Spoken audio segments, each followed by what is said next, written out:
Kozhikode NGO ക്വാർട്ടേഴ്സിന് സമീപം bike അപകടത്തിൽ അച്ഛനും മകൾക്കും ദാരുണാന്ത്യം.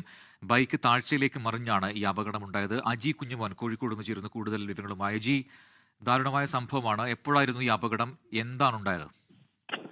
പ്രജൻ, അല്പസമയം മുൻപാണ് കോഴിക്കോട് NGO ക്വാർട്ടേഴ്സിന് സമീപം ഇത്തരത്തിൽ അതിദാരുണമായ ഒരു അപകടം നടന്നത്. ഈ അച്ഛനും മകളും നമുക്ക് ആ ദൃശ്യങ്ങളിൽ കാണാൻ കഴിയുന്നത് പോലെ തന്നെ സ്കൂട്ടറിൽ വരികയായിരുന്നു. അപ്പോൾ JDT കോളേജിലെ, ഈ വെള്ളിമാട് കുന്നിലെ തന്നെയുള്ള JDT കോളേജിലെ 1ാം വർഷ വിദ്യാർത്ഥിനിയാണ് മരിച്ച കുട്ടി. പിതാവും ഈ കുട്ടിയും സ്കൂട്ടറിലേക്ക് വരുന്ന വഴിയാണ് വളരെ അധികം താഴ്ചയുള്ള ഒരു സ്ഥലത്തേക്ക് ഈ സ്കൂട്ടർ മറിഞ്ഞ അപകടമുണ്ടായത്.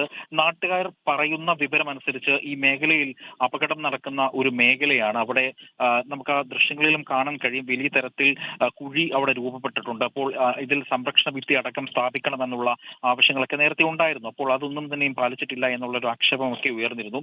അതിനിടയിലാണ് ഇത്തരം ദാരുണമായ ഒരു അപകടം അവിടെ സംഭവിക്കുന്നത്. പ്രജി, അജി കുഞ്ഞുമോനാണ് കോഴിക്കോട് നിന്ന് വിശദാംശങ്ങൾ നൽകിയത്. ലോകത്തെവിടെയായാലും ഏത് സമയത്തും 24 വാർത്തകളും ഓഗ്മെന്റഡ് റിയാലിറ്റി പാക്കേജുകളും എക്സ്പ്ലെയിനറുകളും വിശദമായി കാണാൻ ഞങ്ങളുടെ YouTube ചാനൽ നിങ്ങൾക്ക് സബ്സ്ക്രൈബ് ചെയ്യാം.